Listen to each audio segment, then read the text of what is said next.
Hey guys, on this episode of the Asking Us SEO show, episode number 10, I discuss subfolders versus subdomains. Boom!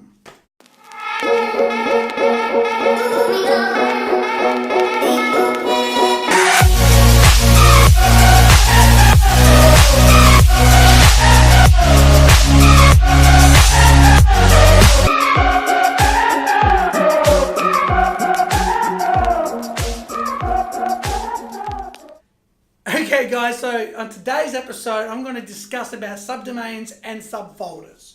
Okay, and in particular, what does that have on the SEO space? So what does that have to do with search engine optimization?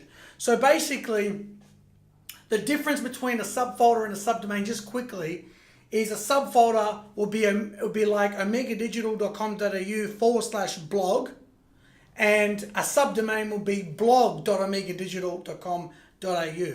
And so, guys, just quickly, I love producing content on SEO for the business market, not necessarily geared and tailored toward the SEO business. But hey, if everyone learns, fantastic. All right. So I was actually asked, just to give a bit of background, I was actually asked the other day on LinkedIn by an SEO as well. So there you go, right? Who actually asked this question to me, and I thought, you know what, this is going to be episode number 10 because I think that it can help the junior SEOs as well, maybe, and it can also help anyone in the business space that have thought about it, who don't know the difference, or maybe they never even come across the fact that they even need to worry about this just yet. But you know, the content's there, and we're creating it, and we want to get it out there. So this won't be a very long episode. So guys, I just want to go through some of the various reasons why you will use a blog over, a subdomain over a subfolder.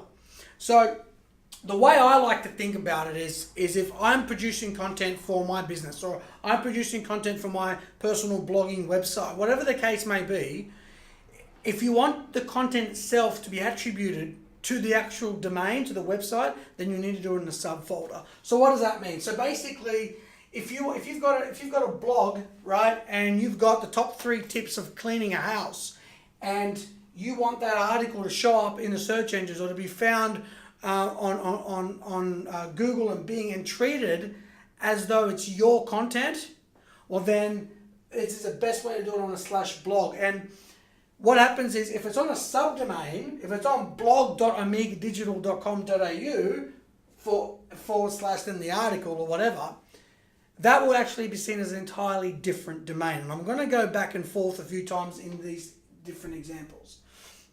So what happens is that if you have, you could even have like a website with different languages, right? So you might have,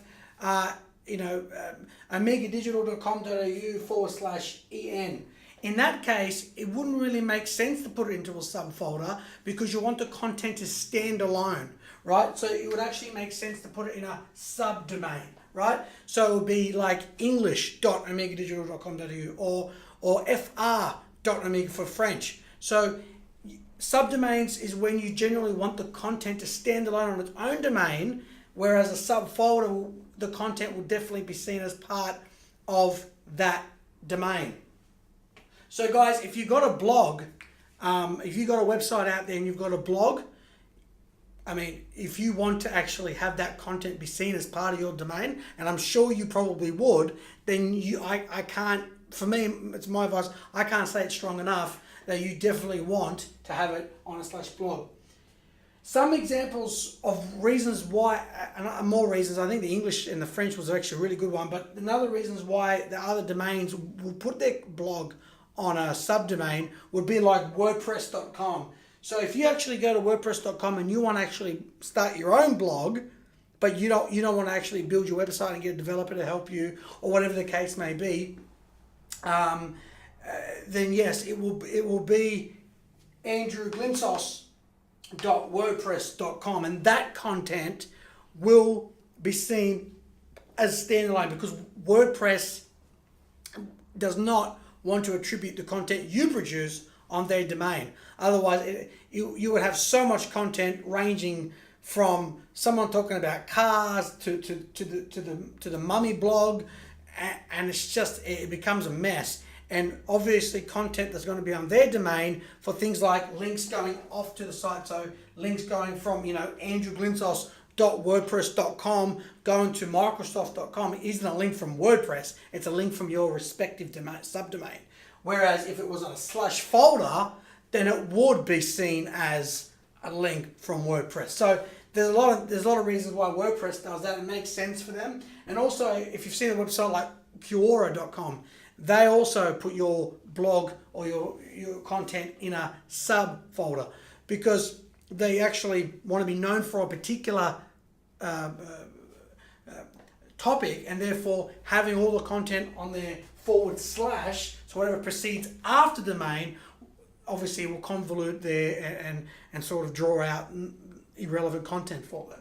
So essentially what you want to do is, if you're signing up for these services, I recommend getting your own website. So if you want to start a blog about a particular topic, my preference is it doesn't cost much to get a blog up these days with your domain. andrewglinsos.com. You can go to Crazy Domains and then click WordPress. Someone can help you. Email us if you want help on that. But I recommend definitely going out and spending $200, $300, $400, $500 just getting your own domain. So all the content that you produce is tailored to you, not to a subdomain. Look, these can work. The WordPress.com, so and Blogger and all the rest of them, they can help, but you really want your content to be on your domain, especially when it's your content. Now, I also got asked, but why does Facebook and Instagram have / That's a good question. That nearly stumped me. So why would you want to have, why does Facebook have the /omegadigital.au? Because you have to think about it. Facebook's like a telephone. It's just a communications tool. It doesn't actually produce content. It's like, I remember that ad that popped up that, Airbnb is the biggest housing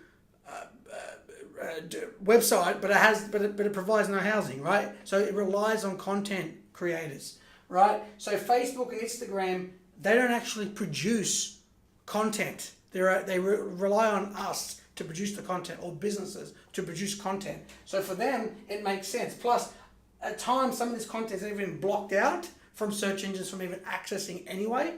But it makes sense because if you actually type in like a business name, you'll notice that facebook.com / that business name will pop up. And so it makes sense for them to actually have that on a / domain, because it actually does increase their visibility on search engines, even though they don't care, Facebook and Instagram, they don't care about search engine optimization, but they're not content producers. They're like a telephone that just provides a communications tool. So they rely on the fact that their whole business model relies on us producing content for them, and they have to obviously moderate it and go to the extent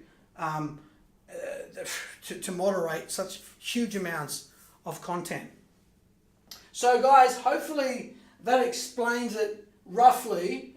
If you've got any questions, please let me know. But one of the biggest questions we get is the blog. So as I mentioned earlier, it makes absolute total sense to have your content on /blog.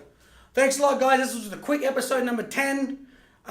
If you got any questions related specifically to your example, then hit me up on andrew@omegadigital.com.au, tweet out, go to the website, you got all the social media links, and I look forward to speaking with you soon. Thank you.